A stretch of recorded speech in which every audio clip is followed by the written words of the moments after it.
దేశంలో సహచర మంత్రివర్యులు పొన్నం ప్రభాకర్ గారు,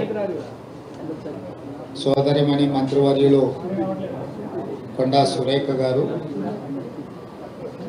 ప్రభుత్వ ప్రత్యేక సలహాదారు మొహమ్మద్ అలీ షబీర్ గారు, రాజ్యసభ సభ్యులు అనిల్ కుమార్ యాదవ్ గారు, శాసనసభ్యులు డాక్టర్ కవంపల్లి సత్యనారాయణ గారు,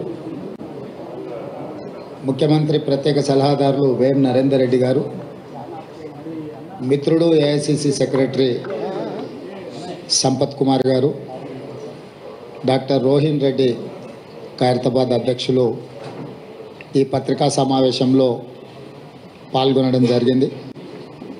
మీకు అందరికీ తెలుసు, కాంగ్రెస్ పార్టీ ప్రతిపక్షంలో ఉన్నప్పుడు ప్రజల దగ్గరికి వెళ్ళి మార్పు కావాలి, కాంగ్రెస్ రావాలి అనే నినాదంతో ప్రజల దగ్గరికి వెళ్ళి మా 6 గ్యారెంటీలను ప్రజలకు వివరించి తెలంగాణ రాష్ట్రం ఇచ్చిన పార్టీగా తెలంగాణ ప్రజల యొక్క సమస్యల్ని వింటూ సావధానంగా వాటిని పరిష్కరించడానికి అవసరమైన ప్రణాళికతో ముందుకు వెళ్తామని చెప్పి పూర్తి స్థాయిలో 4 కోట్ల తెలంగాణ ప్రజలకు వివరించి ప్రజల యొక్క ఆమోదం పొంది డిసెంబర్ 7 తారీఖు నాడు ఎల్బీ స్టేడియంలో ఇందిరమ్మ రాజ్యము ప్రజాపాలన ప్రమాణ స్వీకారం చేసినాము. ప్రమాణ స్వీకారం చేసిన రోజు నుంచి ఈ రోజు వరకు ప్రతి నిమిషం ప్రజలకు ఇచ్చిన 6 గ్యారెంటీలను అమలు చేయాలన్న తపన, 10 సంవత్సరాలు చంద్రశేఖరరావు 100 సంవత్సరాలకు సరిపోయేంత విధ్వంసం తెలంగాణను చేసి తెలంగాణను పూర్తిగా అప్పుల ఊబిలో ముంచేసి పరిపాలనను అస్తవ్యస్తంగా తయారు చేయించి అసలు ఏమి చేసినా ఇంకా ఇది పట్టాలు ఎక్కలేనంత పరిస్థితికి రాష్ట్ర ప్రభుత్వాన్ని, రాష్ట్రం యొక్క ఆర్థిక వ్యవస్థను దిగజార్చిండ్రు. మొదటి రోజు నుంచి గత ప్రభుత్వం ఎన్నో చిక్కుముళ్ళు వేస్తే వాటన్నిటిని విప్పుకుంటూ ఒక్కొక్కటి పరిష్కరించుకుంటూ ఈ రోజు వరకు పరిపాలనను ప్రజల వద్దకు తీసుకెళ్ళినాం. గతంలో ముఖ్యమంత్రిని చూడడమే గగనమై, ముఖ్యమంత్రి గారి దర్శనమే ఒక భాగ్యం అన్నట్టుగా వ్యవహరిస్తే ఈరోజు నిత్యం ప్రజలలోనే వండుకుంటూ ప్రజల సమస్యలు వినుకుంటూ వాళ్ళ బాధలు వాళ్ళ దుఃఖాన్ని అర్థం చేసుకొని పరిపాలనలో వాటికి పరిష్కారం చూపించే దిశగా మా ప్రభుత్వం పనిచేసింది. నాకు సంపూర్ణమైన సంతృప్తిని కలిగించింది ఈ 100 రోజు పరిపాలన. డిసెంబర్ 7 నాడు మొదలైన పరిపాలన మార్చి 17కు 100 రోజులు పూర్తి చేసుకుంటున్న సందర్భంలో ఈ 100 రోజుల పరిపాలన ప్రజలు మా పట్ల చూపించిన సానుభూతి, మేము గత ప్రభుత్వం సృష్టించిన సమస్యల్ని పరిష్కరించే విధానంలో విఘ్నులు కానీ,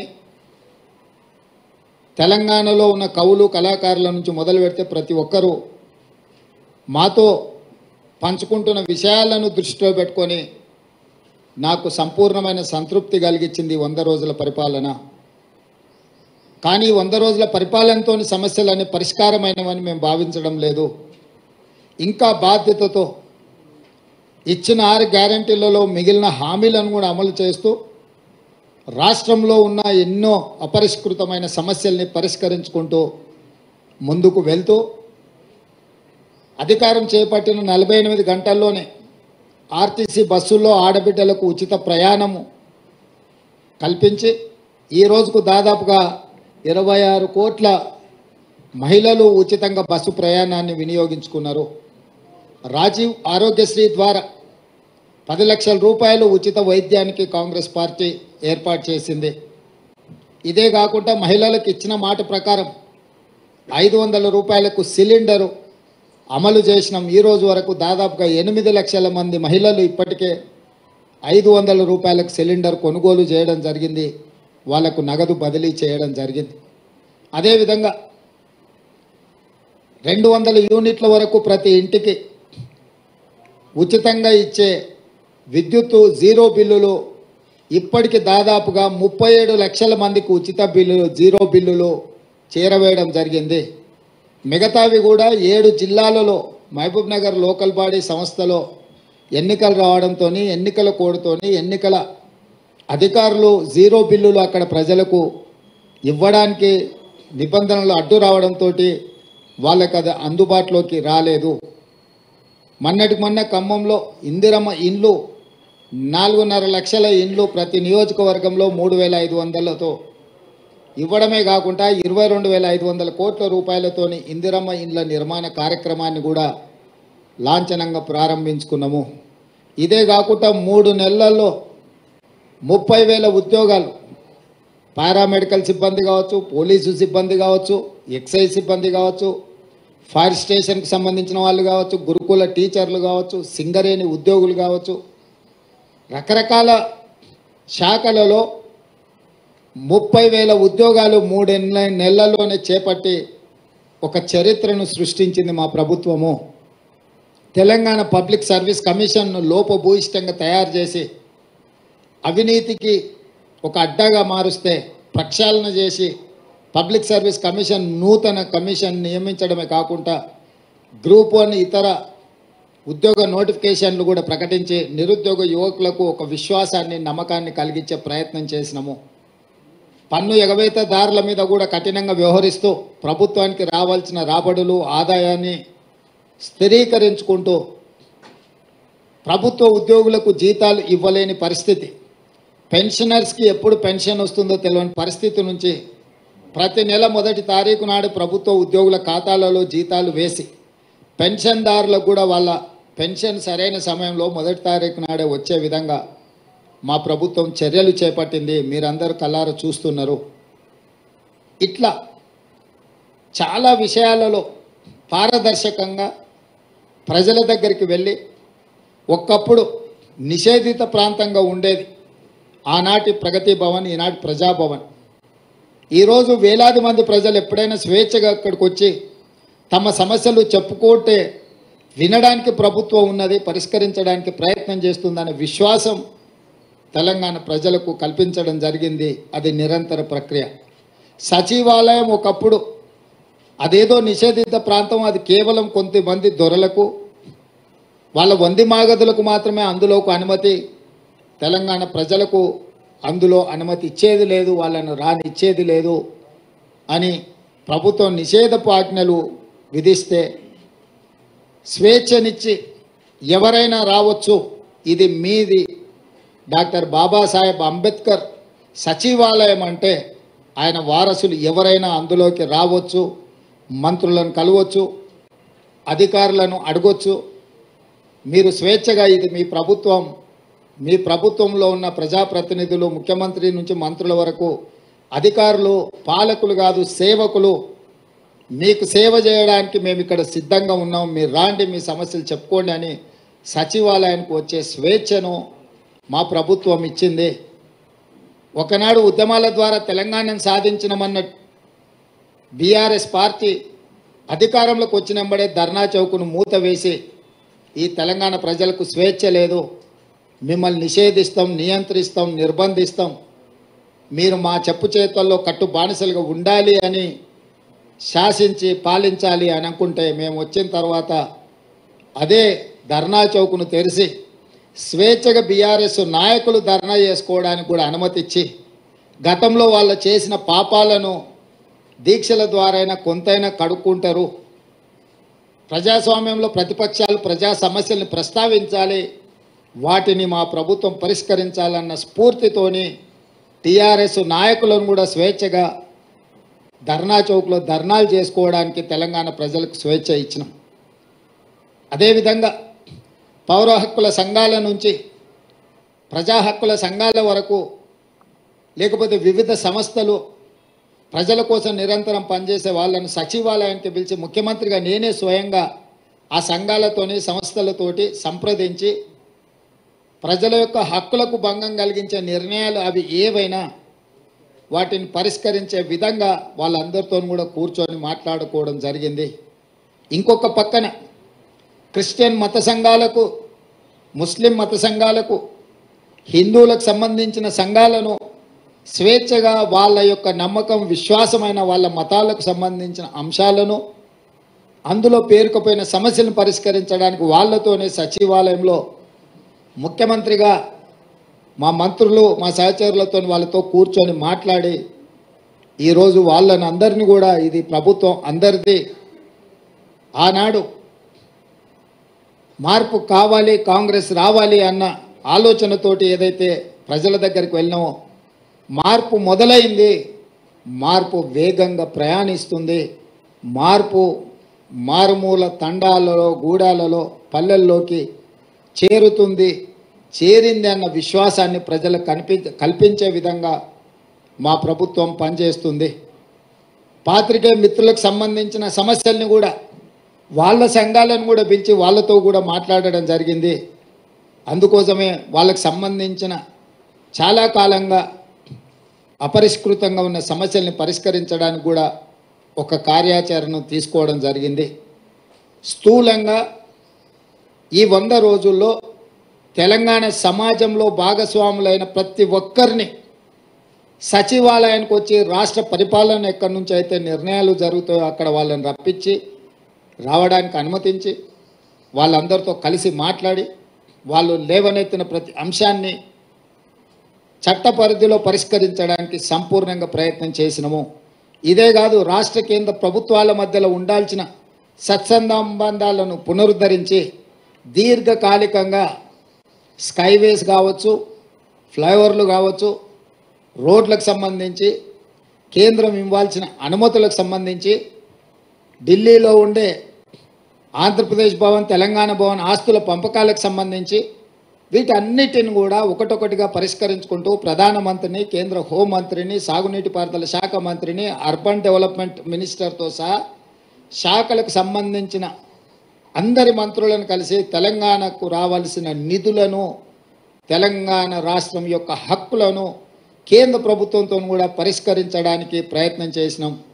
భేషజాలకు, పంతాలకు, పట్టింపులకు పోయి మనం వాళ్ళతోని పంతాలు పట్టింపులకు పోతే చివరిగా తెలంగాణ ప్రజలకే నష్టం జరుగుతుందన్న విషయాన్ని, వాస్తవాన్ని గుర్తించి తెలంగాణ ప్రజలకు నష్టం జరగకూడదు, అవసరమైతే ముఖ్యమంత్రి ఒక మెట్టు దిగైనా వాటిని సాధించుకోవాలనే పట్టుదలతోని ఆ ప్రయత్నం చేసినాం.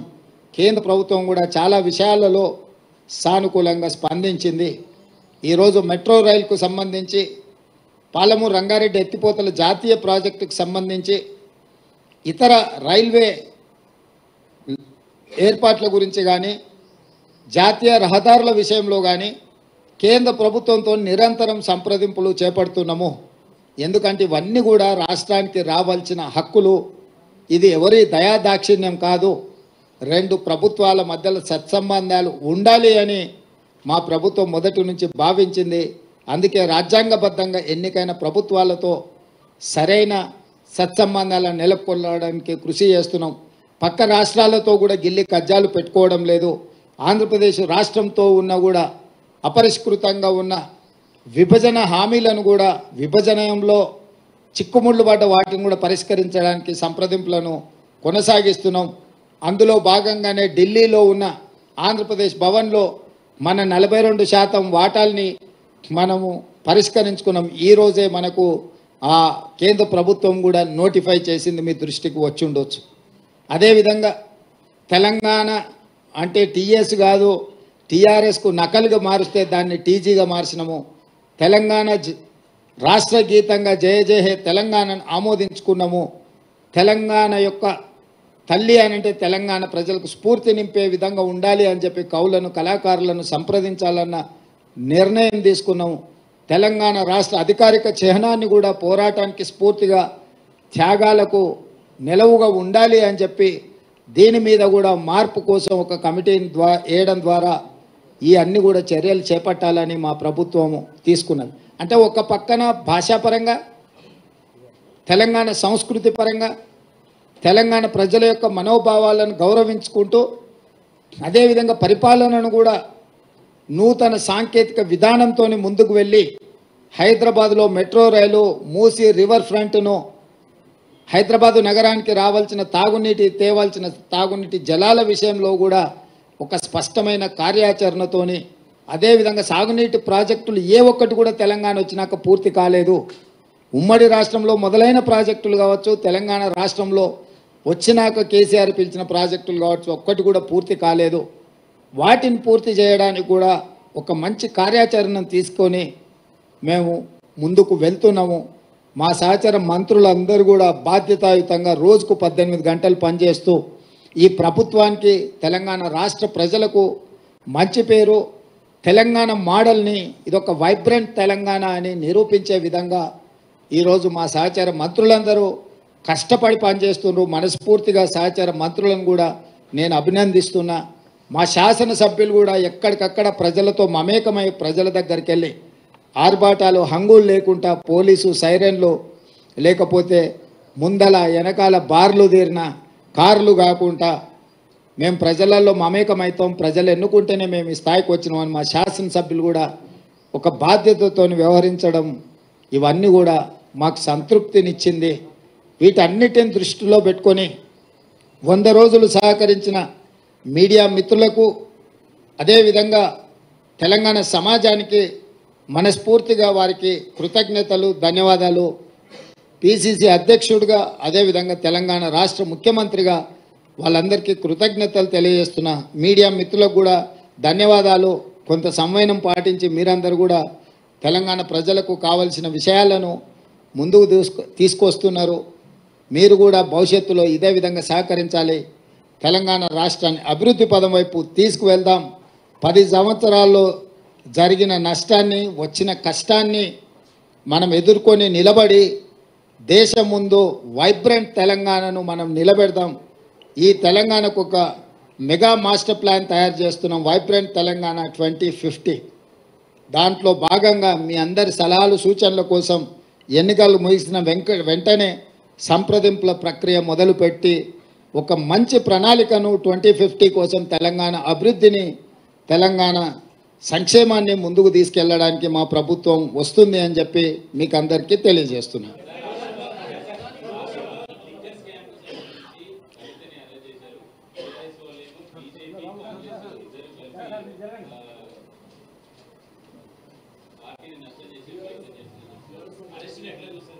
ఇప్పుడు ఇది టీవీలలో సీరియల్ చూస్తే సంవత్సరాల కొద్ది కొనసాగుతూనే ఉంటాయి. వాటికి ఆరంభం ఎప్పుడైందో చెప్పలేము, అంతం ఎప్పుడైతుందో కూడా చెప్పలేము. ఈ లిక్కర్ స్కామ్కు సంబంధించి కూడా కేసీఆర్ కుటుంబము, బీజేపీ ప్రభుత్వం నిరంతర ధారావాహికంగా టీవీలలో ఒక సీరియల్ను తలపించే విధంగా నాటకాలకు, డ్రామాలకు తెరలేపినరు. ఇన్ని సంవత్సరాల నుంచి కొనసాగుతున్న ఈ డ్రామా నిన్న అరెస్టు డ్రామాతో పతాక స్థాయికి వచ్చింది. అసలు ఇన్ని రోజుల నుంచి ఇంతమందిని అరెస్టు చేసి ఇప్పటి వరకు అరెస్టు చేయకపోవడము, రెండవది ఈరోజు ఎన్నికల నోటిఫికేషన్ వస్తుందనంటే ఒక రోజు ముందు అరెస్టు డ్రామాకు తెరలేపడము దేనికి సంకేతం? ఇది అంటే అవినీతి మీద చర్యలు తీసుకున్నామని ఛాంపియన్షిప్ వాళ్ళు తీసుకోవాలని, సానుభూతుల కోటాలో వీళ్ళు ప్రజల సానుభూతి బొమ్మాలి, మమ్మల్ని ఇబ్బంది పెడుతుండ్రు, మమ్మల్ని జైలు పాలు చేస్తున్నారని చెప్పుకోవాలి వీళ్ళు అని ఇద్దరు కలిసి ఒక వ్యూహాత్మక రాజకీయ ఎత్తుగడతో వస్తుండ్రు. ఈరోజు ఇన్ని రోజులు, ఇన్ని నెలలు, దాదాపుగా 2022లో మొదలైన ఈ డ్రామా 2024 మార్చ్ ఎన్నికల నోటిఫికేషన్కు ఒక రోజు ముందు అరెస్టుతో పరాకాష్ఠకు తీసుకెళ్ళిండ్రు అని అంటే ఈ డ్రామాను తెలంగాణ ప్రజలు గమనిస్తలేరని వీళ్ళు అనుకుంటున్నారా? రెండవది, కల్వకుంట్ల కవిత గారు, కల్వకుంట్ల చంద్రశేఖరరావు గారు కూతురింటికి పోలీసులు దాడి చేసి ఢిల్లీ నుంచి ఈడీ అధికారులు వచ్చి అరెస్ట్ చేసి తీసుకెళ్తుంటే బాధ్యత కలిగిన తండ్రిగా చంద్రశేఖరరావు గారు అక్కడికి రాలేదు అంటే దీన్ని ఎట్లా అర్థం చేసుకోవాలి? రెండవది, తండ్రిగా కాకపోయినా కల్వకుంట్ల కవిత గారు శాసన మండలి సభ్యురాలు, టీఆర్ఎస్ పార్టీ నాయకురాలు, పార్టీ అధ్యక్షుడిగా శాసన మండలి సభ్యురాలని అరెస్టు చేస్తుంటే అక్కడికి రావాలి, అక్కడికి వచ్చే అధికారులను వివరాలు అడగాలన్న సంగతి చంద్రశేఖరరావు గారికి తెలియదా? పోనీ ఇప్పటి వరకు కూడా చంద్రశేఖరరావు గారు అరెస్టును ఖండించలేదు. అరెస్ట్ ఎందుకు జరిగిందో, తన పార్టీ శాసనమండలి సభ్యురాలను ఎందుకు అరెస్టు చేసిండ్రో ఇంతవరకు తెలంగాణ ప్రజలకు వివరణ ఇవ్వలేదు. చంద్రశేఖరరావు గారి మౌనము ఏ రకంగా అర్థం చేసుకోవచ్చు? మూడో అంశము, గతంలో ఎప్పుడు కూడా మొదట ఈడీ వస్తారు, తర్వాత మోడీ వస్తారు అనుకునేటోళ్ళం. నిన్న మాత్రం ఈడీ మోడీ కలిసే వచ్చిరా తెలంగాణకు. అంటే అవినీతి పరుల మీద చర్యలు తీసుకుంటున్నామనే ఛాంపియన్షిప్లో మోడీ గారు కోట్లు పడాలి, అయ్యో పాపం ఆడపిల్లను అరెస్టు చేసిండనే సానుభూతితోని బీఆర్ఎస్ కోట్లు పడాలి. సర్వేలని 12 సీట్లు కాంగ్రెస్ గెలుస్తుంది అని కోడే కూస్తుంటే రాజకీయంగా కాంగ్రెస్ పార్టీని దెబ్బతీయడానికి ఈ రకమైన ఒక చీప్ పొలిటికల్ టాక్టిక్స్ ప్లే చేస్తున్నారు. కాబట్టి ఇప్పటికైనా మోడీ గారు, కేసీఆర్ గారు ఈ డ్రామాలు కట్టిపెట్టి 10 సంవత్సరాలు మోడీ గారు తెలంగాణ ప్రజలకు ఏం చేసిండు? పేదలకు ఇండ్లు ఇచ్చిండా? రైతుల ఆదాయం రెండింతలు చేసిండా? ప్రతి సంవత్సరం 2 కోట్ల ఉద్యోగాలు ఇస్తా అన్నాడు, ఇప్పటికీ 20 కోట్ల ఉద్యోగాలు ఇవ్వాలి. తెలంగాణలో ఎన్ని ఉద్యోగాలు ఇచ్చిండో? స్విస్ బ్యాంకులో ఉన్న లక్షల కోట్ల రూపాయల నల్లధనాన్ని తెచ్చి ప్రతి పేదవాడి ఖాతాలో 15 లక్షలు వేస్తా అన్నాడు. ఆ 15 లక్షల రూపాయలు ఎంతమంది ఖాతాలో వేసిండు? మనకు ఇస్తా అన్న పునర్విభజన చట్టంలో బయ్యారం ఉక్కు కర్మాగారం ఎందుకు ఇవ్వలేదు? కాజీపేట రైల్వే కోచ్ ఫ్యాక్టరీ ఎందుకు ఇవ్వలేదు? ఐఐఎం ఎందుకు ఇవ్వలేదు? ఎన్టీపీసీలో ఇంకా 2400 మెగావాట్ల విద్యుత్తు ప్రాజెక్టులను ఎందుకు నిర్మించలేదు? గిరిజన యూనివర్సిటీ 9 సంవత్సరాలు ఆపేసి ఇప్పుడు ప్రారంభించడానికి కారణం ఏంది? మెట్రో విస్తరణకు అనుమతి ఎందుకు ఇవ్వలేదు? ఇట్లాంటి చాలా విషయాలలో బీజేపీకి సమాధానం చెప్పడానికి ఏమీ లేదు. కాబట్టి ఈరోజు ఈ అరెస్టులు, ఈ అవినీతికి వ్యతిరేకంగా మేము ఏదో చర్యలు తీసుకుంటున్నాం అన్నట్టుగా నాటకాలు ఆడుతున్నారు. ఈ నాటకాన్ని ప్రజలు గమనించాలి. మొన్న జరిగిన ఎన్నికల్లో మేము ఇచ్చిన మాట ప్రకారం ప్రజలకు అన్ని రకాలుగా సహాయంగా నిలబడి ఒక విశ్వాసాన్ని కల్పించి స్వేచ్ఛాపూరితమైన వాతావరణంలో పరిపాలన అందిస్తున్నాము. రాబోయే పార్లమెంట్ ఎన్నికల్లో కాంగ్రెస్ను దొంగ దెబ్బ తీయడానికి వీళ్ళిద్దరు కలిసి ఆడుతున్న నాటకము. ఒకవేళ ఇది నాటకం కాకపోయిన ఉంటే చంద్రశేఖరరావు గారు ఎందుకు ఇంతవరకు స్పందించలేదు? కూతురును అరెస్టు చేస్తే తండ్రిగానైనా స్పందించాలి. ఒకవేళ అలా స్పందించినప్పుడు శాసనమండలి సభ్యురాలను, పార్టీ సభ్యురాలని అరెస్టు చేస్తే పార్టీ అధ్యక్షుడిగైనా స్పందించాలి. 2 విషయాలలో వారు స్పందించలేదు, పత్రికా ప్రకటన విడుదల కూడా చెయ్యలేదు అని అంటే, నిన్న మోడీ గారు వచ్చిన వారు కూడా ఈ విషయాన్ని ఎక్కడ ప్రస్తావించలేదు. తెలంగాణ రాష్ట్ర పర్యటనలో మోడీ గారు ఉన్నప్పుడే నిన్న మధ్యాహ్నం 1:20 ఈడీ అధికారులు వచ్చారు. 5:20 కవిత గారిని అరెస్టు చేశారు. 7 గంటల తర్వాత ఢిల్లీకి తీసుకెళ్ళినట్టున్నారు. అంటే పూర్తి సమాచారం మోడీ గారికి ఉన్నది కదా. ప్రధానమంత్రిగా వారి పర్యటన ఉన్నప్పుడు ఈడీ అధికారులు, ఇన్కమ్ ట్యాక్స్ అధికారులు ఒక రాజకీయ పరమైన అంశంలో చర్యలు తీసుకుంటున్నంటే ఎందుకు మోడీ గారు నిన్న తన రోడ్ షోలో ప్రస్తావించలేదు? చంద్రశేఖరరావు గారు మౌనము, మోడీ గారి మౌనం వెనకాల ఉన్న వ్యూహం ఏంది? వీళ్ళు ఎందుకు వ్యూహాత్మకంగా వ్యవహరిస్తున్నారు? అరెస్టు నేను ఖండించలేదు చంద్రశేఖరరావు గారు, అరెస్టును మోడీ సమర్థించలేదు. అంటే దీని వెనకాల కాంగ్రెస్ను దొంగ దెబ్బతీయాలనే ఎత్తుగడ ఉంది. తెలంగాణ సమాజం అంతా దీన్ని గమనించాల్సిందిగా కాంగ్రెస్ పార్టీ విజ్ఞప్తి చేస్తుంది.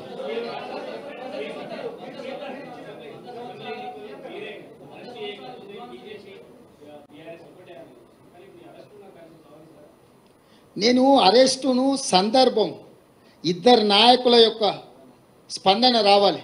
ఒక ఆయన ప్రధానమంత్రి, ఒక ఆయన పార్టీ అధ్యక్షుడు. ఒక ఆయన అరెస్టు చేసిండు, ఇంకొక ఆయన అరెస్టు కాబడ్డాడు. ఫస్ట్ వాళ్ళిద్దరు బయటకు వచ్చి వాళ్ళ విధానం ఏందో మాట్లాడమనుండ్రి. వాళ్ళ విధానాలు మాట్లాడినాక ప్రజలు నిర్ణయిస్తారు వీళ్ళు ఎలాంటి నాటకాలకు తెరలేపిండ్రు, ఈ నాటకాలకు ఏ విధంగా స్వస్తి పలకాలను ప్రజలు నిర్ణయిస్తారు.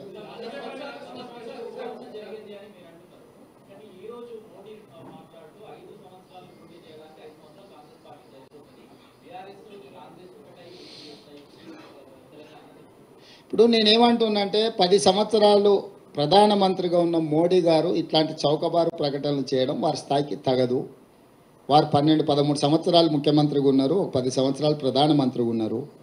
నరేంద్ర మోడీ గారు మోడీ గారి మోడల్ అంటే ప్రజలకు ఏం చేసిండో వివరించి ఈ 10 సంవత్సరాల నా ప్రోగ్రెస్ రిపోర్ట్ ఇది, ఈ ప్రాతిపదికన మాకు ఓట్లు వేయండి అని తెలంగాణను అడగాలి. తెలంగాణ రాష్ట్ర ఏర్పాటుని అవహేళన చేసి కాంగ్రెస్ పార్టీ పార్లమెంటు తలుపులు మూసి నిర్బంధించి తెలంగాణ బిల్లు ఆమోదించి రాష్ట్రాన్ని ఏర్పాటు చేసిండ్రు. తల్లిని చంపి పిల్లను బ్రతికించిండ్రు అని మోడీ గారు మాట్లాడినరు. అంటే తెలంగాణ రాష్ట్ర ఏర్పాటు ప్రక్రియనే అవహేళన చేసి చట్టసభలలో మాట్లాడి రాజ్యసభలో లోక్సభలో తెలంగాణను అవమానించిన మోడీ గారికి తెలంగాణ రాష్ట్రం గురించి మాట్లాడడానికి, తెలంగాణ అనే పదం పలకడానికి కూడా వారికి అర్హత లేదు. ఓట్లు అడగడం చాలా దూరం. ఈరోజు బీజేపీ నాయకులు ఎవరైనా సరే 10 సంవత్సరాల అవినీతి మీద ఎందుకు చర్యలు తీసుకోలేదంటే సమాధానం లేదు. ఈ లిక్కర్ కేసు కూడా ఢిల్లీలో నమోదైన కేసు, ఢిల్లీ ప్రభుత్వానికి వ్యతిరేకంగా నమోదైన కేసు. చాలామందిలో కల్వకుంట్ల కవిత గారు ఒకరు. కానీ తెలంగాణ రాష్ట్ర ప్రభుత్వం 10 సంవత్సరాల నుంచి పాల్పడ్డ అవినీతి మీద ఒక్క కేసు అయినా ఎందుకు నమోదు చేయలేదు? బీజేపీ నాయకులు ఈరోజు సమాధానం చెప్పగలరా?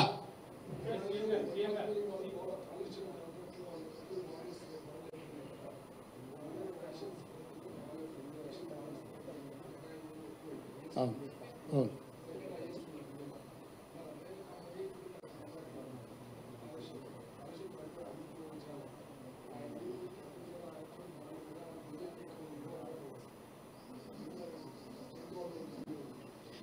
బాండ్స్ ఇచ్చిండ్రని తీసుకున్నారని మీరు చెప్తున్నారు. అధికారికంగా మా దగ్గర సమాచారం లేదు. వాళ్ళ బాండ్స్ అదే కంపెనీ చాలా పేపర్లకు కూడా ఫుల్ పేజ్ ప్రకటనలు ఇచ్చిండ్రు. అది కూడా లంచంలో భాగమని కొన్ని ఆరోపణలు ఉన్నాయి. మీరేమి రాయొద్దు, వార్తలు రాయొద్దు, మీకు వ్యాపార ప్రకటనలు ఇస్తాం, ఆ రూపంలో మీకు కూడా కొంత వాటాలు పంచుతామని ఆ సంస్థ ఇట్లా చేసిందని కొంతమంది సివిల్ సొసైటీ వాళ్ళు వచ్చి మాకు ఫిర్యాదులు చేస్తున్నారు.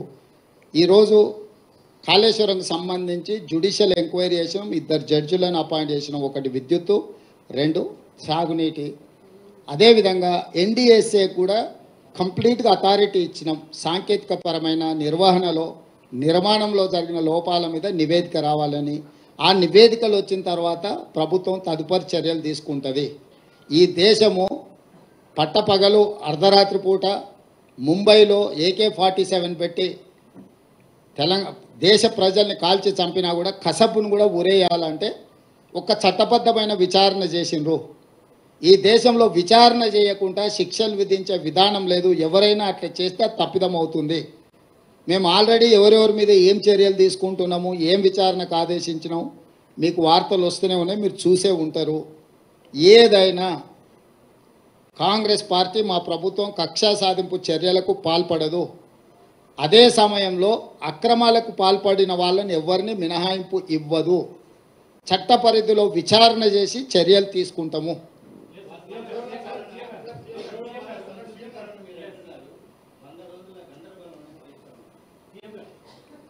వాళ్ళ పార్టీలో ఉన్న గందరగోళం, కుటుంబంలో ఉన్న తగాదాలను ఆయన పరోక్షంగా ప్రస్తావిస్తున్నాడు. ఆయన పాపం జాలి పడాల్సిన సందర్భం. నిన్న అక్కడికి వెళ్ళిండు, చేతులు కట్టుకొని నించున్నాడు. ఇవాళ ఇట్లయింది, రేపు ఎట్లయితుందో అని. రమేష్,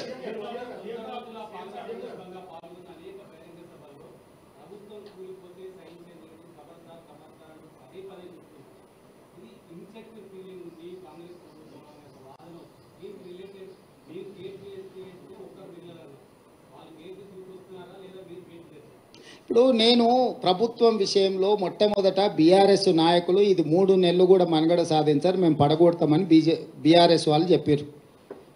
శాసనసభలో ఉన్న కడియం శ్రీహరి గారు లాంటి వాళ్ళు, కేసీఆర్ కూడా అంతర్గత సమావేశాలలో ఈ ప్రభుత్వాన్ని మనుగడ సాగనీయము, పడగొడతామని బీఆర్ఎస్ వాళ్ళు అన్నారు. సేమ్ డాక్టర్ లక్ష్మణ్ గారు బీజేపీ నాయకులు కూడా ఈ ప్రభుత్వం పార్లమెంట్ ఎన్నికల తర్వాత పడిపోతుందని వారు అన్నారు. వీరి దగ్గర ఉన్నది 39, వారి దగ్గర ఉన్నది 8. ఏ లెక్కలు కూడినా కూడా వీళ్లకు లెక్క కుదరదు. వాళ్ళిద్దరు కలిసి మా ప్రభుత్వం మీద కుట్ర చేస్తే తప్ప వాళ్ళు అనుకుంటున్న కార్యాచరణ అమలు జరగదు. మరి ప్రజలు ఎన్నుకున్న ప్రభుత్వాన్ని పడగొడతామని ప్రతిపక్ష పాత్ర పోషించాల్సిన వాళ్ళు, ప్రజలు ఇచ్చిన తీర్పును గౌరవించాల్సిన వాళ్ళు ఇద్దరు ఒకే రకమైన రాగం ఎత్తుకుంటున్నారు. ఈ ఒకే రకమైన రాగం ఎత్తుకుంటున్నప్పుడు ప్రజలకు వివరించాల్సిన బాధ్యత మాకు లేదా? ఒకవేళ ప్రజలు ఎన్నుకున్న ప్రభుత్వాన్ని పడగొడితే చూస్తూ ఊరుకుంటామా? ఇది సహించేదా?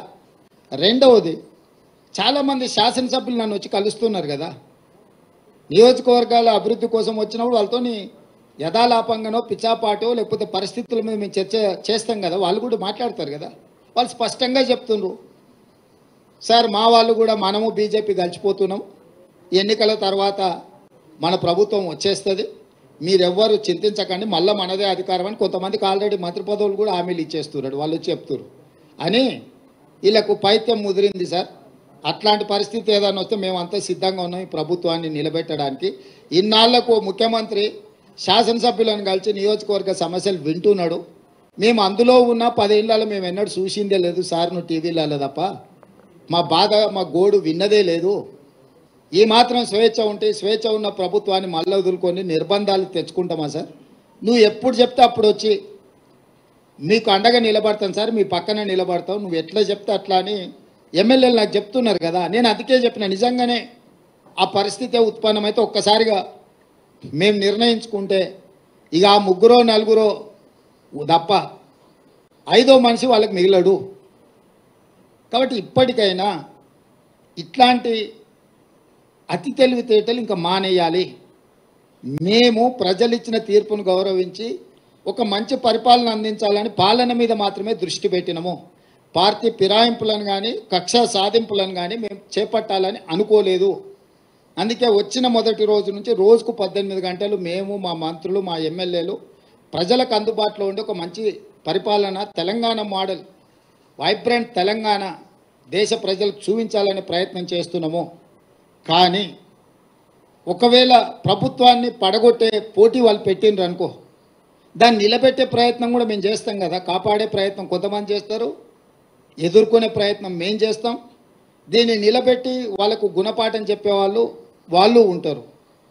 సో వాళ్ళు కోరుకుంటే నేను ముందు నుంచి ఎప్పుడు కూడా నేను మీకు చెప్తాను, ఏ దానికైనా నేను సిద్ధం. కాకపోతే మొదట వాళ్ళు కోరుకోవాలి ఏందనేది.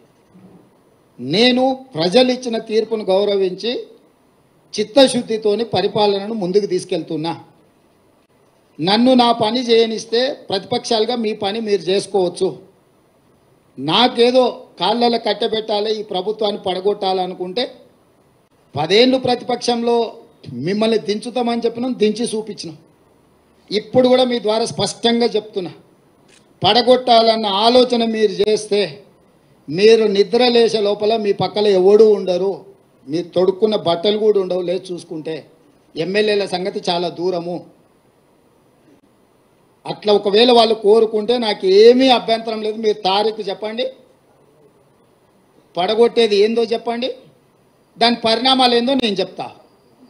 తారీఖు నిర్ణయించుకోమని చెప్తున్నా నేను. ఒకవేళ ఈ ప్రభుత్వాన్ని పడగొడతాము అని మీరు బింకాల కోసం పొంకనాల కోసం మాట్లాడుకుంటే నాకేం అభ్యంతరం లేదు. ఎందుకంటే పొంకనాల పోసిగానికి 3 ఏళ్ళు 36 దొడ్లు అని వెనకడికి పెద్దోళ్ళు చెప్పారు. పొంకనాల కోసం అయితే నాకు అభ్యంతరం ఏం లేదు. కానీ ఇట్లేదన్నా వ్యవహారం చేస్తే మాత్రం దానికి తగ్గ ప్రణాళిక మా దగ్గర సిద్ధంగా ఉన్నది. ఎవరేం మా మిత్రులు ఈ ఒక మంచి ప్రభుత్వం పడిపోతుందేమో అని ఎవరు ఆందోళన చెందాలి పని లేదు. 10 సంవత్సరాలు మా ప్రభుత్వం ఉంటుంది. 94 నుంచి 2004 10 సంవత్సరాలు టీడీపీ ఉన్నది. 2004 నుంచి 2014 వరకు కాంగ్రెస్ అధికారంలోనే, 2014 నుంచి 2023 వరకు బీఆర్ఎస్ అధికారంలో ఉన్నది. 2023 నుంచి 2034 వరకు 10.5 సంవత్సరాలు మేము అధికారంలో ఉంటాము.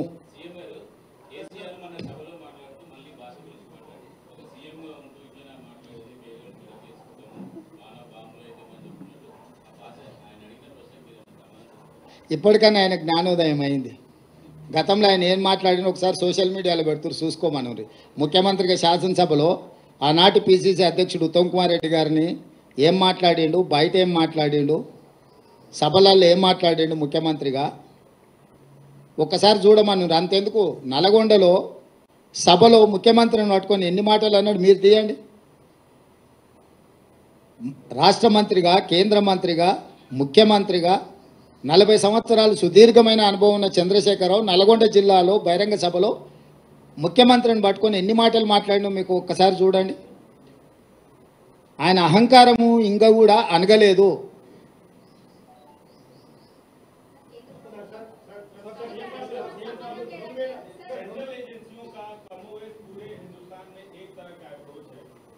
तेलंगाना से बाहर आपकी पार्टी का अप्रोच कुछ और है, लेकिन वही एजेंसी अगर यहाँ पे आपके राइवल्स यानी टीआरएस की मैं बात कर रहा हूँ, उन पे कार्रवाई करती है तो आप लोगों का लुक अलग नजर आता है, ऐसा क्यों? हमारा लुक कहीं पर भी अलग नजर नहीं आया। हम लोग हमेशा एक ही बात बोलते हैं, आपको क्या चाहिए, आइस और नाइस। आइस का मतलब income tax, CBI, ED. Nice का मतलब narcotics, income tax, CBI, ED. तो मोदी जी का फ्रंटल ऑर्गेनाइजेशन चाहिए। ये फ्रंटल ऑर्गेनाइजेशंस को जब जब चुनाव आएंगे तब तब वो फ्रंटल ऑर्गेनाइजेशन को इस्तेमाल करने के लिए कोशिश कर रहे। इससे पहले ईडी पहले आते थे, बाद में मोदी जी। कल अचानक तेलंगाना में ईडी और मोदी दोनों मिलके एक साथ में आ गए।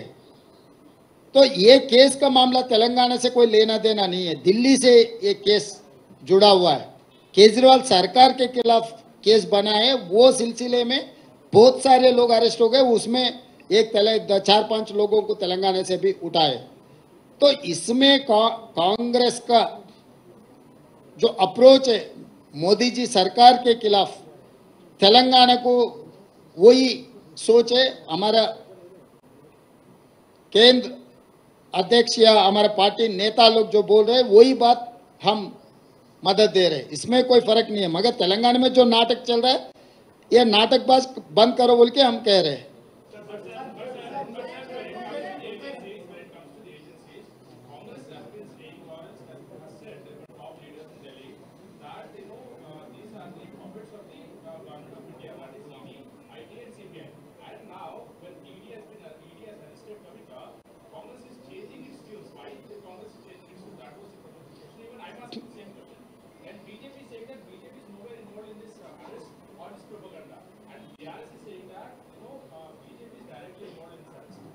See, I don't change my stand.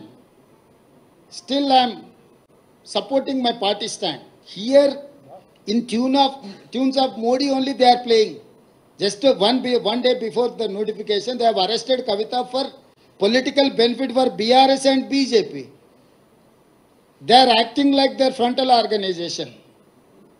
So still my statement is same. I don't change my stand. This arrest also part of the politics, influenced by Narendra Modi ji.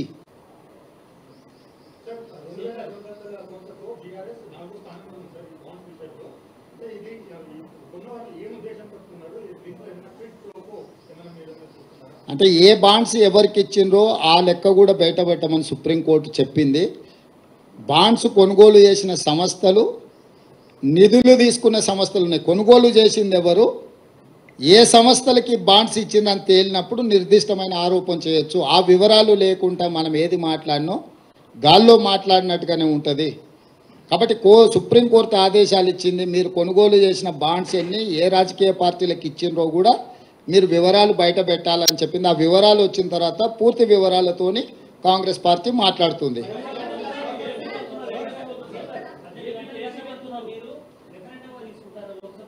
ఏందండి? ఎస్, డెఫినెట్గా నేనే ప్రకటించిన రాబోయే పార్లమెంట్ ఎన్నికలు మేము రెఫరెండంగా భావిస్తున్నాం. మా పనితనాన్ని 100 రోజుల పరిపాలన దృష్టిలో పెట్టుకొని ప్రజల్ని ఓటేయమని మేము విజ్ఞప్తి చేస్తున్నాము. ప్రజలకు మేము స్పష్టంగా చెప్పినాము, మేము నిర్దిష్టమైన హామీలు ఇచ్చినాము, వాటిని తప్పకుండా అమలు చేస్తాము. మా పరిపాలనను కొలబద్దగా పెట్టుకొని మీరు ఓటేయండి అని చెప్తున్నాం. 10 ఏళ్ల మోడీ పరిపాలన, 10 ఏళ్ల కేసీఆర్ పరిపాలన, 100 రోజుల మా పరిపాలన మీ కళ్ళ ముందు ఉంది. ఈ మూడిటిని విశ్లేషించి మూడిటిని దృష్టిలో పెట్టుకొని ప్రజల్ని ఓటేయండి, ఇది మా ప్రభుత్వానికి రెఫరెండమే.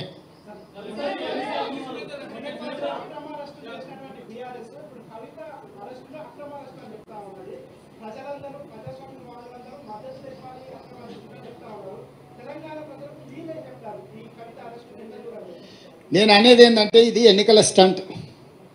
చంద్రశేఖర్ రావే ఇంతవరకు ఖండించలేదు, ఇంతవరకు తను దీని పట్ల విధానం ప్రకటించలేదు. ఈ అరెస్టు పట్ల చంద్రశేఖరరావుకే ఈ విషయంలో విధానం లేదు, ప్రకటన లేదు. ప్రతిపక్షాలుగా మేము చెప్పేది ఒకటే, అవినీతి పరులు ఎవరున్నా శిక్షించాల్సిందే. కానీ ఆ ముసుగులో మీ రాజకీయ ప్రయోజనాల కోసం ఒకరోజు ఎన్నికల నోటిఫికేషన్ వచ్చే ముందు మొత్తం పెద్ద డ్రామాకు తెరలేపి ఒక పెద్ద డ్రామా కంపెనీని నడుపుతున్నట్టుగా అనిపిస్తుంది.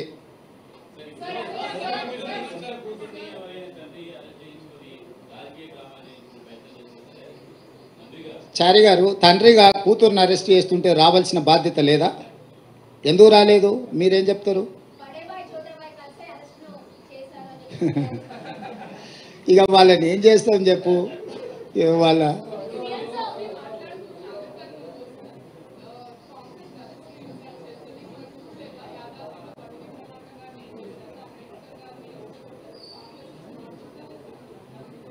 ఈ దేశానికి రాష్ట్రపతిని చేసింది దళితులను కాంగ్రెస్ పార్టీ, వివిధ రాష్ట్రాలలో ముఖ్యమంత్రులను చేసింది కాంగ్రెస్ పార్టీ, ఇక్కడ సిఎల్పి లీడర్గా దళితుని చేసింది కాంగ్రెస్ పార్టీ. ఇవన్నీ పక్కన పెడితే కాంగ్రెస్ పార్టీ అధ్యక్షుడు దళితుడు.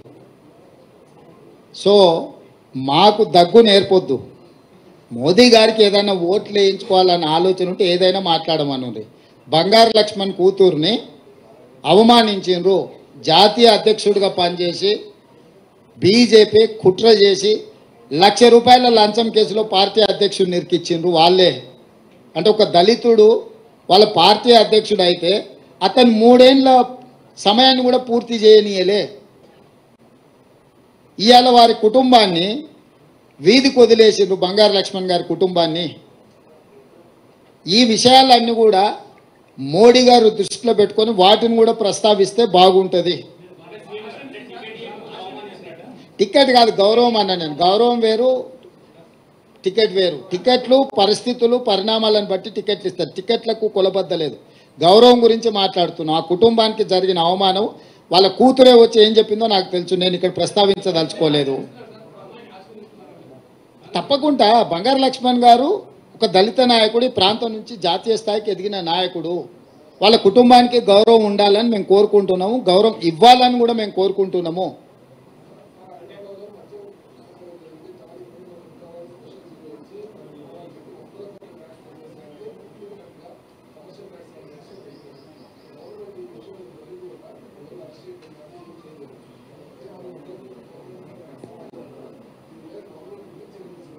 శ్రీనివాస్ ఏదో కంకణం కట్టుకొని జేబులో కాగితం పెట్టుకొని వచ్చినట్టున్నాడు చూస్తుంటే.